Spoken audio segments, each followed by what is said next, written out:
Recording in three, two, one. Hello, everyone, and welcome to the In the Pocket podcast. I'm Max Sturm, joined alongside Logan Martin and Xander Cook. Today, we're going to be going over the NFC North as a whole, discussing each team, their flaws, their positives from last season, and how they look going into this season. Guys, I want to start off with the Chicago Bears, who finished last in the NFC North last year at 5-12. Guys, this is a team that drafted first overall last year and selected quarterback Caleb Williams. And needless to say, he had a somewhat impressive rookie year, throwing 3,500 yards, 20 touchdowns. Like I said, a solid rookie campaign, but a lot to improve on. What do we think about the Chicago Bears entering this season? I love the Bears entering this season. They went out and got Ben Johnson as their head coach. He's probably the best offensive mind in football. So for them to hire him, it not only helps the organization, but it helps Caleb Williams. It helps the offense. So we're going to see that offense do some dangerous things. And I'm expecting a huge breakout year from Caleb Williams. I mean, he's got Rome Odunze, and now he's got Luther Burden and Cole Kmet, and they just drafted Loveland as well. I mean, that is a solid team. And they upgraded that front line. They got Joe Thuney and some other key pieces on that line, and they upgraded the D line, got Grady Jarrett. I mean, that team, they're building a solid roster right now. Yeah, you think about Ben Johnson, you think of offensive opportunity. You watch what Jamison Williams was able to develop into a great number two and three receiver in a lot of cases. Like he played both the two and the three receiver in terms of like targets because you also saw Laporta get a lot of touches as well at that tight end spot. And you think about Colston Loveland coming in at tight end for Chicago. You think about Roman Dunze, who's now a number two receiver for the Bears. Think about Luther Burden, the rookie out of Missouri. What he's going to be able to do in the slot, that number three position. And then you think about Caleb Williams, the number one overall pick last year, and how he didn't have a really impressive first year. A head coaching change midseason and a lot of turmoil and a lot of the spotlight was on Caleb because he was that number one pick and was highly touted while he was in college. So it'll be interesting to see what those opportunities will look like in 2025. And I think we can all expect everyone to have a greater role in what they had in year one. Yeah, so you mentioned the coaching change midseason. Let's break that down a little bit. Matt Eberflus was the coach entering the season, and guys, I'm so happy for Bears fans that this guy was finally canned after that Thanksgiving game versus Detroit. Driving down the field, down three, chance to tie or take a shot for the end zone, and Eberflus with maybe the worst time management in the history of football. That was awful. I don't know if you guys were watching that game, but clock's draining down. They have one timeout. They had just taken a sack, so it's 3rd and 26, and they have an opportunity to kick a field goal. They decide to throw it to Roma Dunze on third and forever. Falls incomplete. Game's over. So he was canned after that game, and now eventually replaced by Ben Johnson, the Detroit offensive coordinator last year. And like you said, offensive opportunity is the name of the game with him. He's known for his unique play calls, very creative play calls. It'll be interesting to see how that is implemented next year.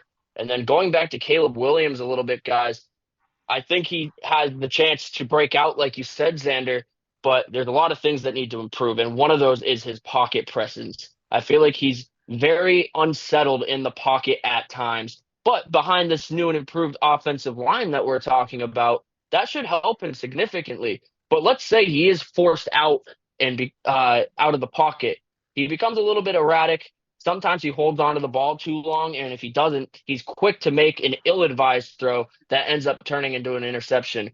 But with that offensive line, like you said, Joe Tooney's brought in, Jonah Jackson, Drew Dowman. They drafted Ozzie Trapilo from Boston College in the second round, who appears he's going to be the starting left tackle. And then they already have Darnell Wright, who was a very solid right tackle last year, one of the few bright spots on that offensive line. How do we think Caleb Williams is going to improve this year with that offensive line? Does he settle down in the pocket a little bit? Oh, absolutely. I think he settles down in the pocket. And as a rookie, you're thrown into so much pressure into the NFL where all the lights are on you, man. So you're going to be scared shitless heading into your rookie year. You're going to make mistakes, and that's normal. I mean, that's what we expect out of rookies. Now he's going to start playing a little bit like a veteran. He's going to get his second year under the belt. He's surrounded by better coaches. He's surrounded with better talent, and we're going to see some flashes from his USC days. I mean, he had some of the best offensive linemen in football during his USC days, and he had what? 10 seconds to throw the football, we're going to see him have a similar outcome this upcoming season in Chicago with that upgraded offensive line. I'm not saying 10 seconds to throw the ball, but he's going to get some time. Especially in the NFC North, which we'll get to the rest of that later, but some very stacked defensive lines, defensive units overall in the North. Logan, any thoughts on Caleb Williams and what we should expect to see from him this year? Yeah, I think Ben Johnson is going to be willing to take it slow. I think you look at that coaching that hire, and that's long term. If Caleb Williams has some bumps and bruises, um, along the way of Ben Johnson's first couple years as a head coach, I think they're going to be okay with that as long as he develops into someone who takes control of the Ben Johnson offense. You think about Ben Johnson's offense, you think about a slot receiver in Amon-Ra St. Brown who had more touches than anyone. You look at Laporta, who was very involved in the pass game and was a great blocker. You saw a lot of play action, um, but what it all boils down to is that running game. Ben Johnson was able to run so much play action um, with Jared Goff and throw downfield because the running game was so deadly. Because Jahmyr Gibbs and David Montgomery were so good and did two totally opposite things at the running back position, it gave Ben Johnson so much food to play with. Um, it, I think that's what's going to boil down to is can the Bears get a running game going? And they can't rely on Caleb Williams running the football because he's fast and he can get out of the pocket. But you're trying to teach him right now to stay in that pocket. If you watch it all of 2024, it was he gets the snap and he runs out of that pocket. So I think to Yeah. get him confident in there, they got to develop a running game. They got to be able to, have a good ratio, pass to run.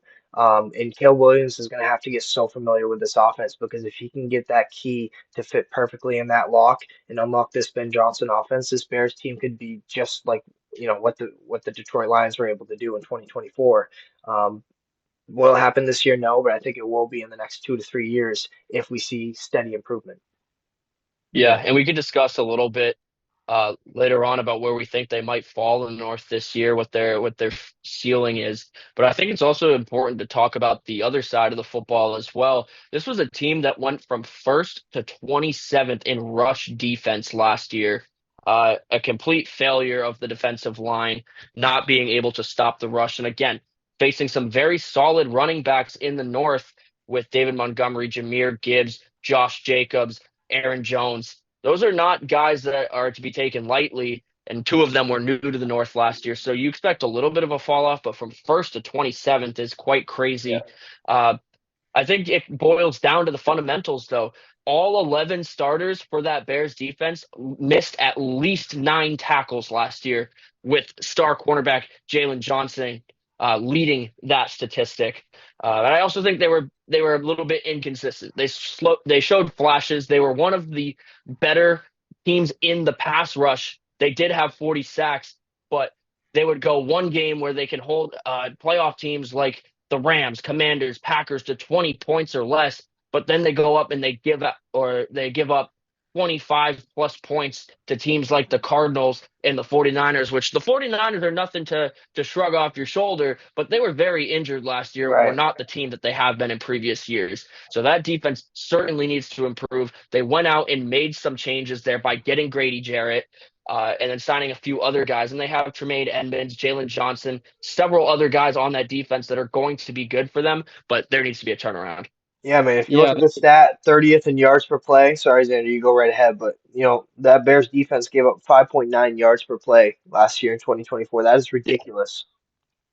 I think the biggest change on that defense is hiring Dennis Allen to be the defensive coordinator. I mean, he's hmm got 23 years of NFL experience and he coaches an attacking, aggressive defense. And he covets players who are fast and violent.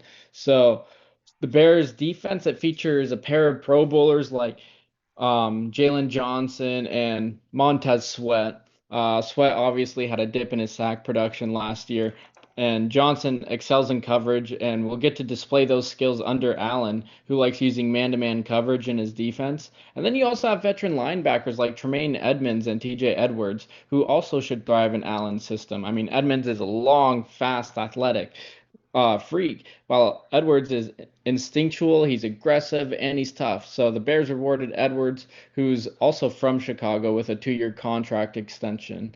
And then you also have Kyle Gordon to a 3-year extension in 2028. So they have some really good players on that defense, and I'm expecting a bounce back year with Dennis Allen as their defensive coordinator.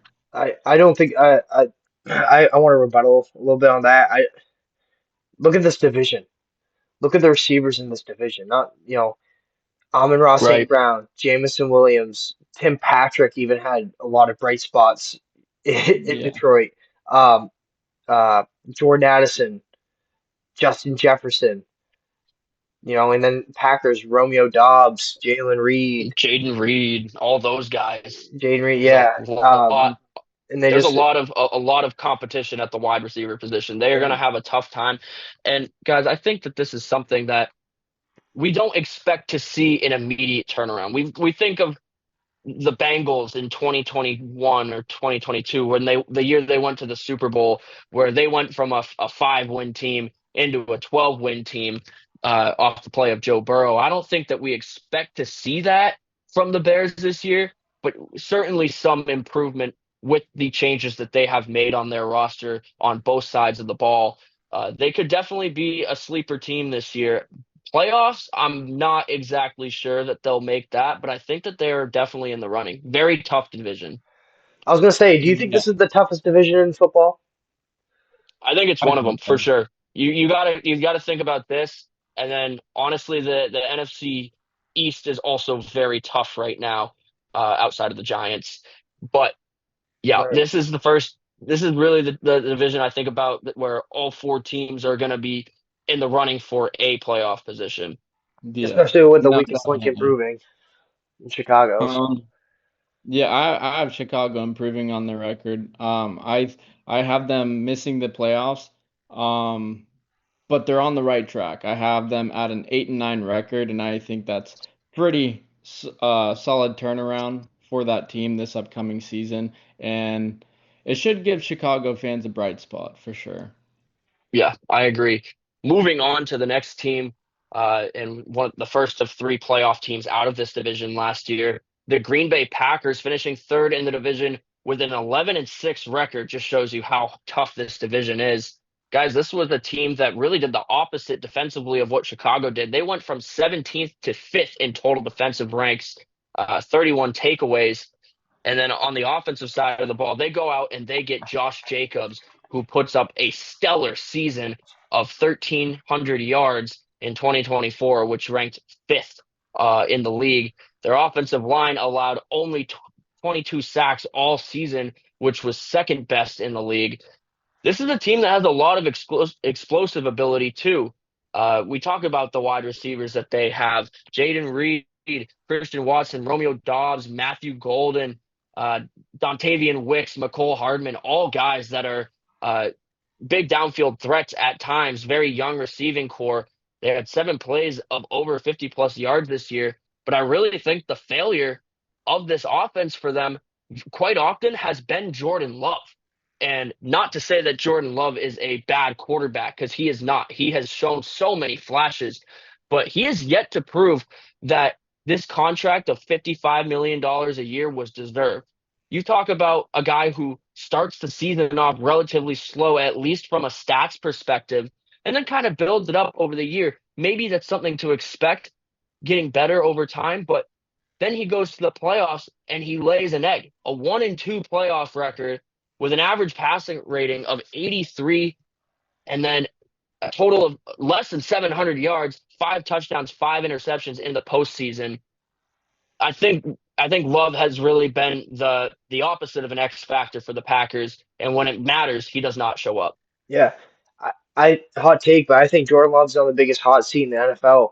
Um, you look at the team around him, there is no excuses. And I think that's what the team wanted to solidify in the draft. They went out and got Matthew Golden, a speed threat to add to an already deep wide receiver room.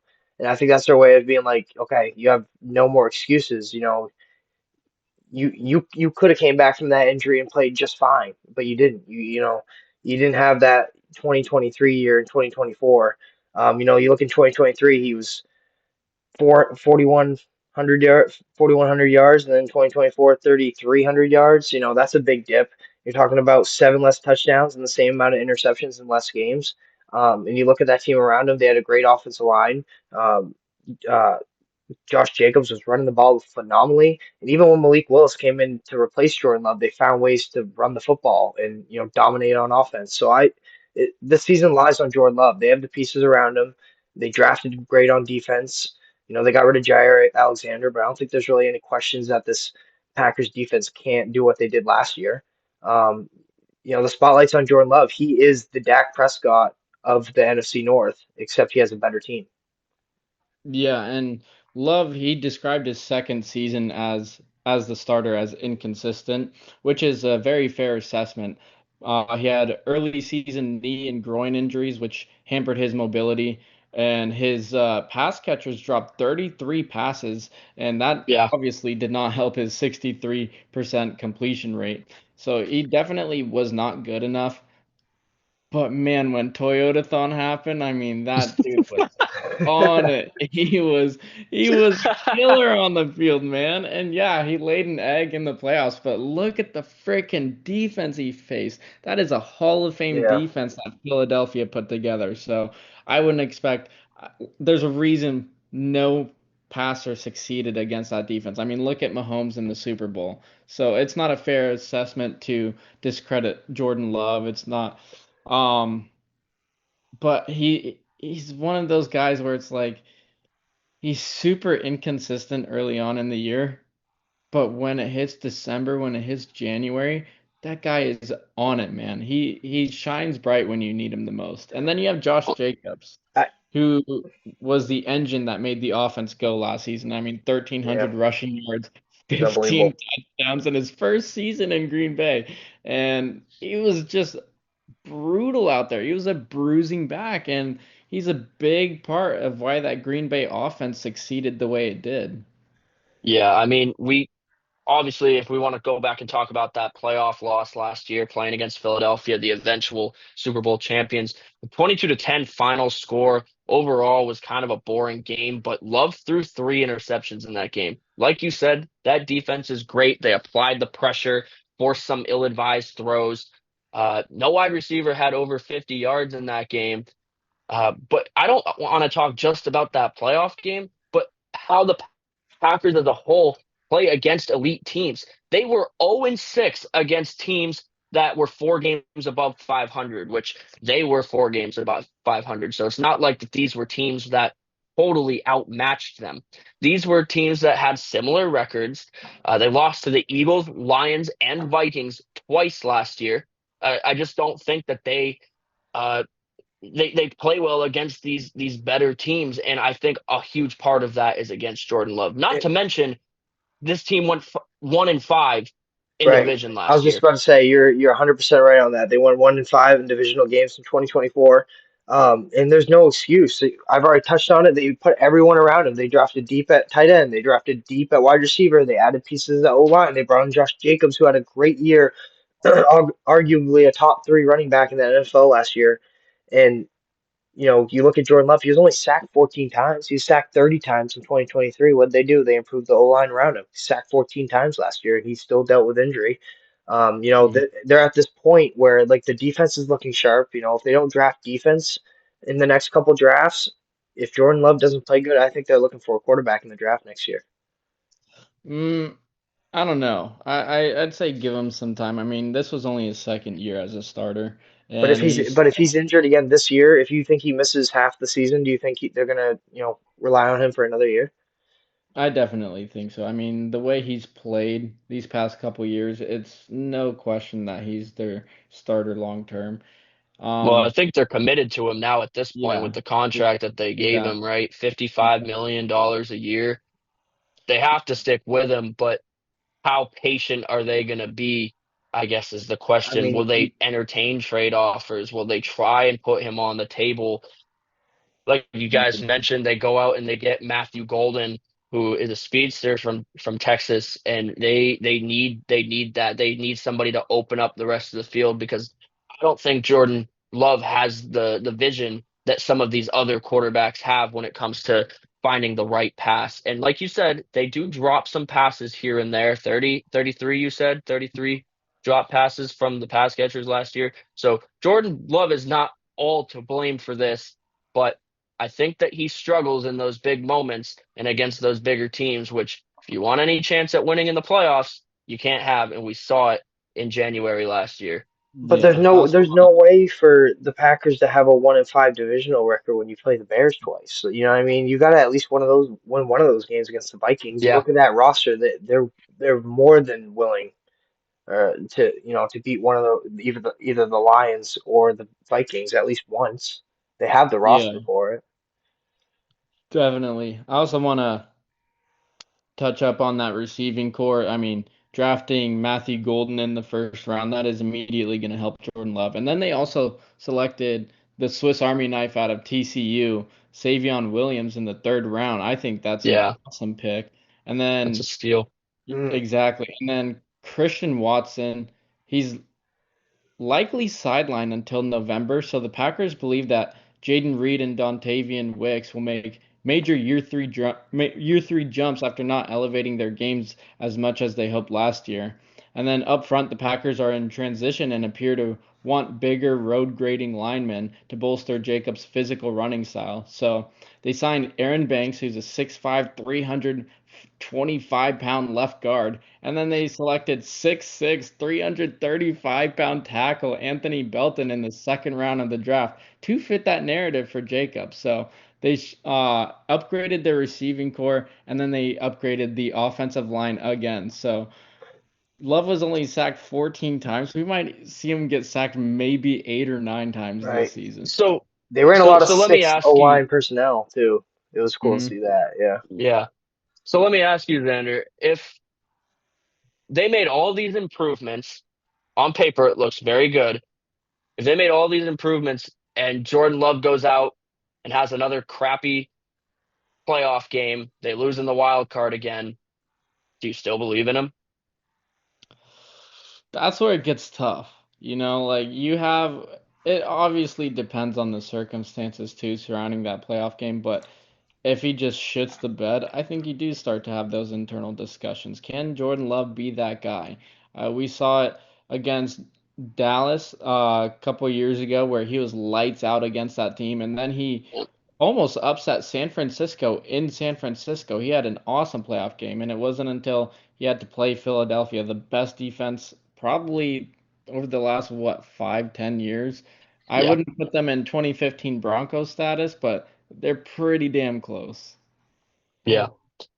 All right. Well, we're all good with the Packers. I want to move on to the Minnesota Vikings, who went 14-3 last year under Sam Darnold. And guys, on paper this year, this is one of the league's best teams.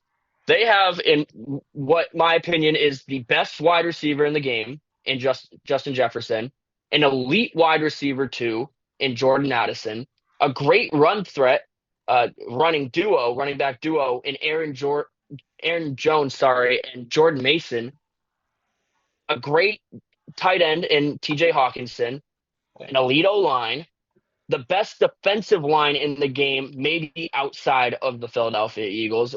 They have Jonathan Allen, Harrison Phillips, Javon Hargrave, Jonathan Greenard, a great linebacking trio in Andrew Van Ginkel, Blake Cashman, Ivan Pace, and then they got Byron Murphy and Harrison Smith, the ageless wonder in coverage. The only question that I see here, guys, the quarterback. Sam Darnold leaves this year for Seattle after having a 4,300-yard year, 35 touchdowns to just 12 interceptions, a 102 passer rating, but he comes up short in the playoffs, 245 yards, a touchdown, and a pick in a game in which he took 9 sacks. Minnesota was right to move on, I believe. They've got J.J. McCarthy, who missed his rookie year due to injury. What do we think, guys? How do the Minnesota Vikings stack up against the top dog in the Lions? So, like you mentioned in that playoff game against the Rams, Darnold was sacked 9 times. So, what does Minnesota do?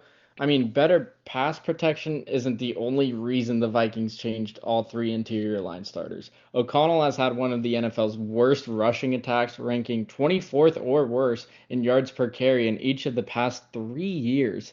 So, they go out and get Kelly and Fries. And Fries is a top five guard in the league. He helped make the Colts Hmm. a top eight rushing team last year. And then Jackson, meanwhile, has ready-made NFL strength and will be a day one starter.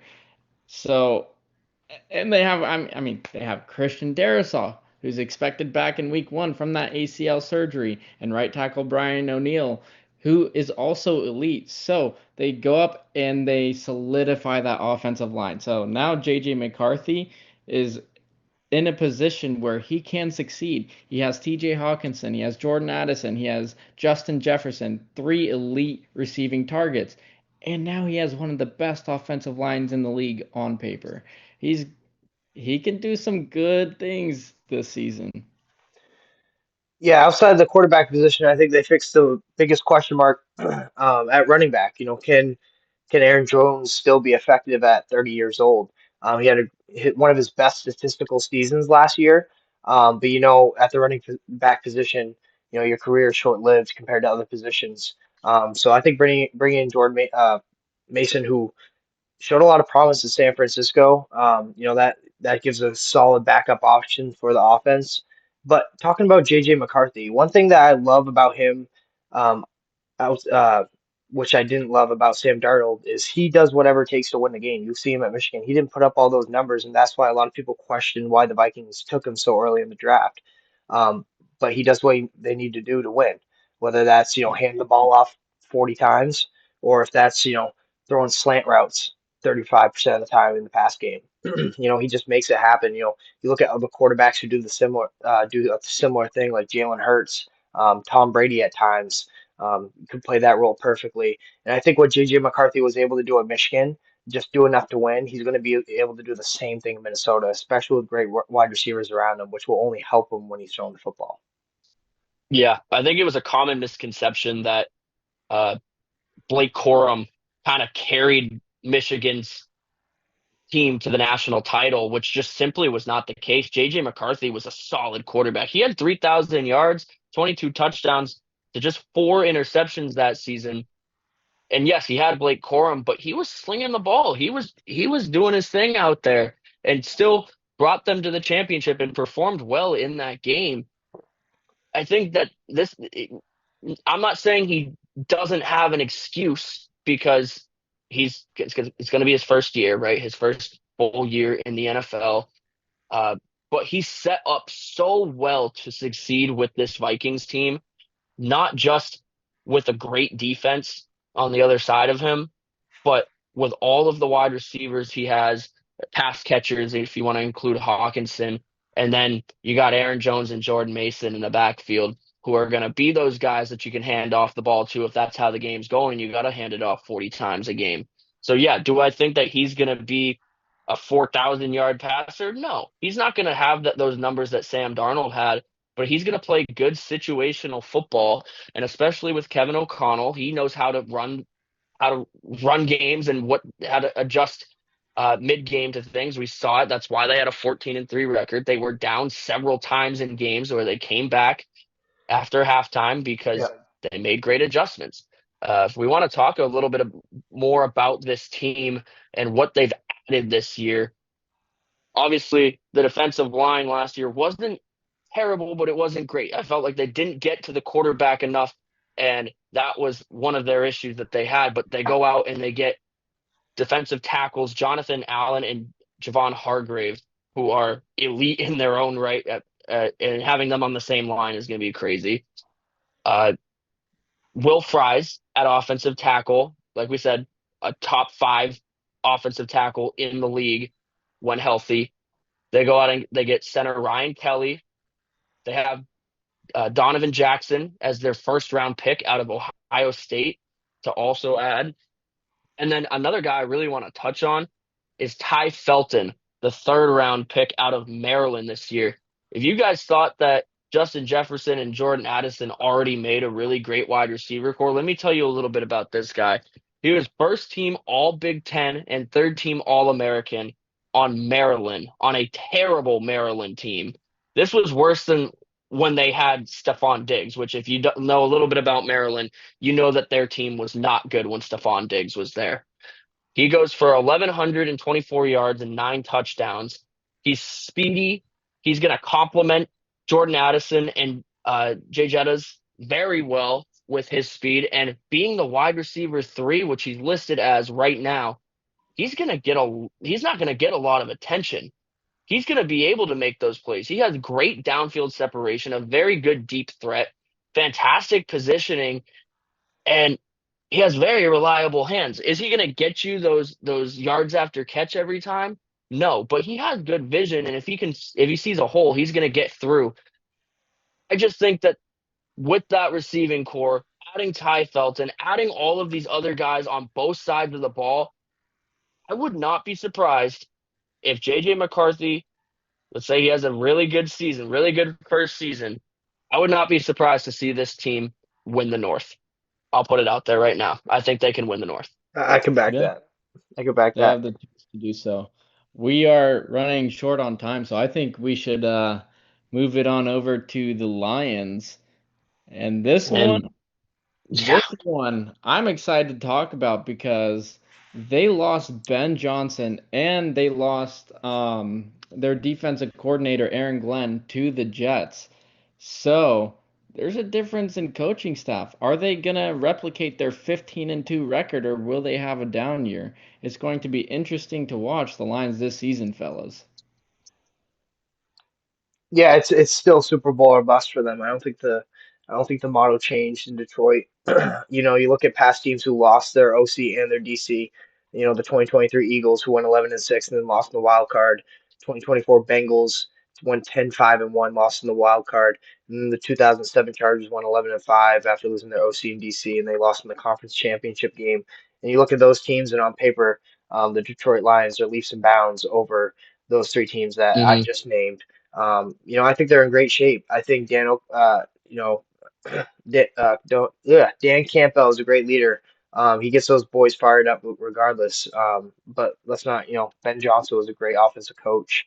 You know, that's going to be interesting to see how that offense is. I wonder if Dan Campbell is going to try to stick to that same, the same familiarity and like the playbook and stuff. You know, with the ratio, running the ball to throwing it, but you know, it's still going to be different. You know, Aiden Hutchinson's the biggest story about that team. Without him, they went from first in the league in pass to rush win percentage to a bottom 5 team. So if he can come back and do what he did last year at the start before he got injured, they're going to be just fine. But you know, when it got to win or go home, that defense was the biggest question. The offense proved that they could go out and score 40 to 50 points if they needed to, but could the defense get enough stops so the offense could just, you know, get away from them? yeah, I remember watching that Bills and Lions games, one of the best games of last season, and both teams over 40 points. The offense was not a problem for the Lions, but you got to remember that that defense at one point, 9 starters were on the injury report. Yeah, 9 starters. yeah. That's Brutal. insanity. You That can't that that is something that you do not see all that often. Mm. can't And win a Super Bowl obviously like that's that. devastating to a team. You've got guys that are practicing with the second team their entire uh mini camp, training camp, and then they're asked on the spotlight to go out and play against Josh Allen and They're picking up stop him. linebackers off the street. Yeah, Yeah. this is a team that really struggled with injuries last year, and they're gonna get all those guys back, including Aiden Hutchinson, who is we talked a little bit about it in the Micah Parsons video. We didn't really mention his name. He's the top 5 edge rusher in the league right now too, and 100%. so his impact is always felt when he's on the field. That offense is going to be good again. They didn't lose many key starters, but losing Ben Johnson is a whole different story because that Yeah, yeah. creative and unique play calling, I don't think it. goes away entirely, but you lose that offensive mastermind. Let me ask you this Exactly. question: how many points do you think Ben Johnson takes off of that average for the Lions? Do you think it's a whole What do touchdown? you You think oh, you mean per game? right? Do you Say think it's a maybe whole like touchdown? 5. Maybe Yeah, five. I'd say between 3 and 5. Yeah. Yeah. I just think that that offense is too stacked. Yeah, exactly. And the Right. Lions, they're returning 19 of their starters this season, and obviously they're getting Aiden Hutchinson back. Obviously, they're getting most of their defense back from injury. So I think the defense is going to be a lot Yeah. better this season. And then obviously that offense is just insane. I mean, Jared Goff was a runner-up for MVP this past season. They have Jahmyr Gibbs, they have David Montgomery. That's probably the best running back tandem in the league. And then you have Sam Laporta, who is quietly becoming one of the best tight ends in the game. And then you have Jamison Williams and Amon-Ra St. Brown. So that offense is still going to continue to light it up. They just won't be as creative as they were under Ben Johnson. So Yeah, and I think something to remember here too is Dan Campbell is still the head coach. exactly. He's Yeah. So definitely a more he's definitely a more defensive minded, but through learning with Ben Johnson, he knows what he's doing. He knows exactly. the calls that are right. They're still keeping their playbook.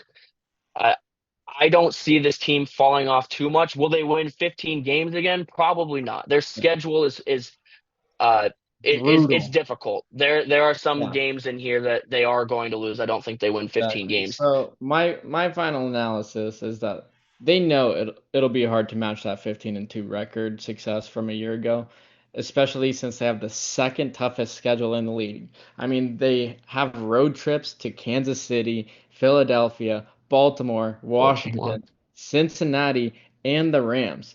But you have Dan Campbell as your head coach, and he wants his team to stay true to its blue collar identity and embrace the challenge. So it's going to be a fun season to watch in Detroit.